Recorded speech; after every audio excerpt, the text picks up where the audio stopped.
Mr. Gate. What gate did I Hello miss? everybody, my name is Garlips, I'm an alleged speedrunner, and today I'm going to be presenting for you Mr. Blobby.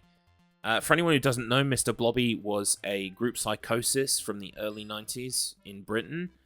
Basically, he appeared overnight, was printed on everything from t-shirts to lunchboxes, and then disappeared just as quickly.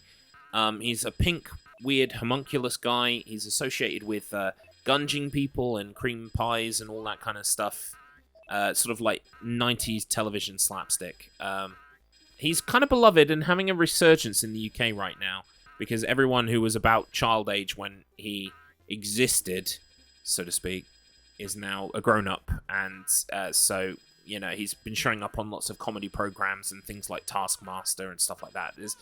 Blobby's riding high right now. So anyway, this is Mr. Blobby, the game for PC DOS.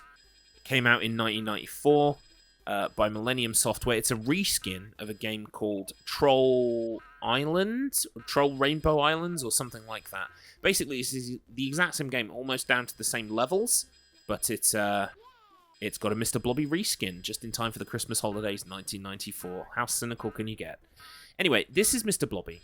Now, I've submitted a Mr. Blobby showcase, and let me tell you what that entails, because basically, the Mr. Blobby any percent used to be use a level select skip code to get to the last level of the game, because there are 60 levels in this game, 60, and so we would use a level skip password to get to the last level and play the last level as quickly as possible.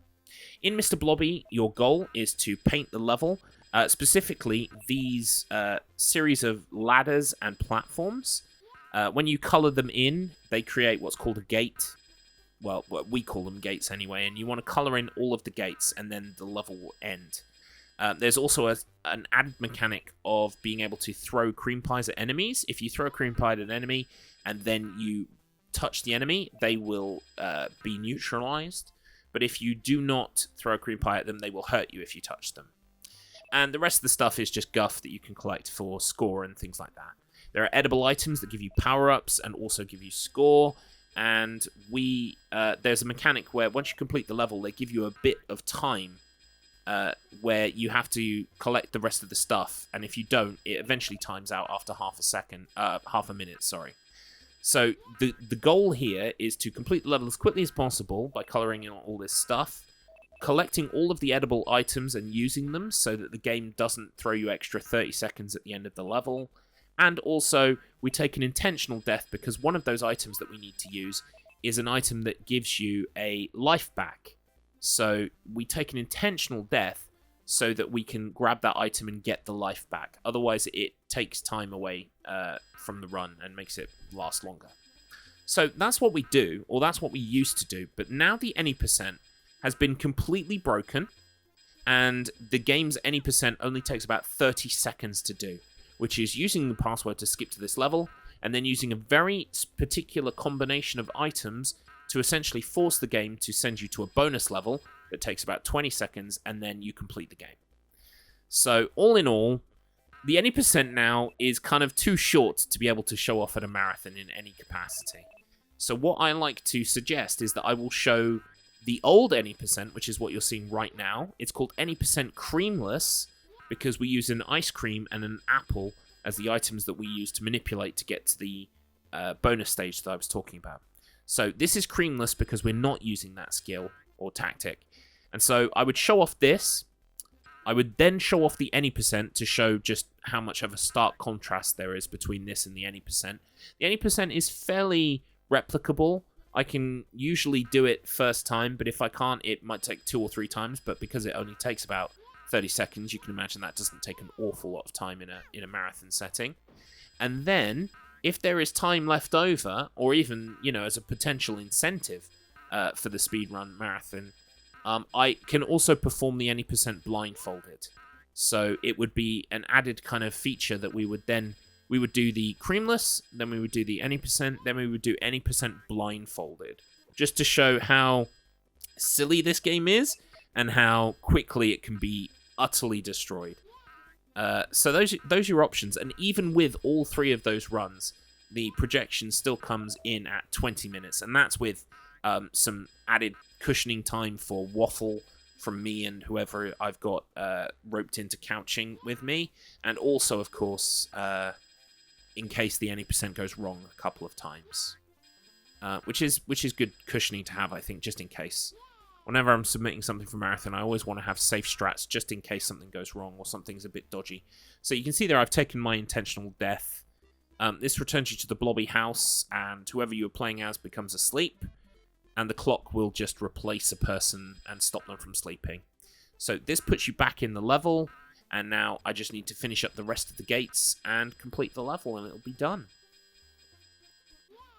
But yeah, the Mr. Blobby run is fun. There are quite a few people on the board now, and it would always be nice to get more people.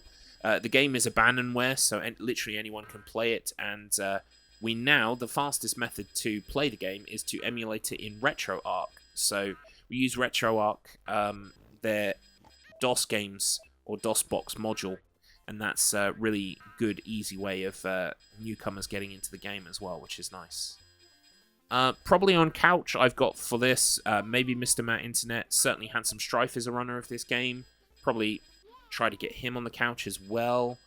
And yeah, it would be a grand old time, because not only could we explain the game, but we can also explain to an audience who may not know who Mr. Blobby is, who Mr. Blobby is. And so they're learning and they're having fun. It's amazing. You get a twofer in your speedrun marathon. Fantastic. And, it's not... It looks fairly easy to play this game, but this is actually quite... This run is actually quite refined, and it takes a while to get good at this. It really does. It doesn't look like it does, but it does. I'm using a tornado here. That's an item that you can use. It basically kills enemies with one touch and also makes you impervious to spikes. I've used it there so that those spikes don't slow me down. And these are the last gates of the run. So what we'll be doing is filling these in. Then it will spurt out a load of edible items. And because we've eaten all of the edible items in the level, or used them in some way, you can also throw them at enemies, we will then immediately exit the level. And then the evil mist has been banished. And this is the final screen of the game. And we've won. There's the Blobby family, Mr. Blobby, Mrs. Blobby, and Baby Blobby. And that's the run.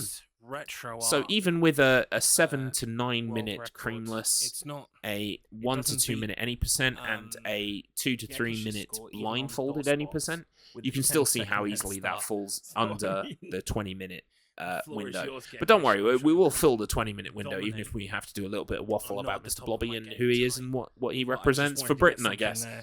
Thank you for considering Mr. Blobby for your speedrun, and I hope to see it at your event. Thank you very much.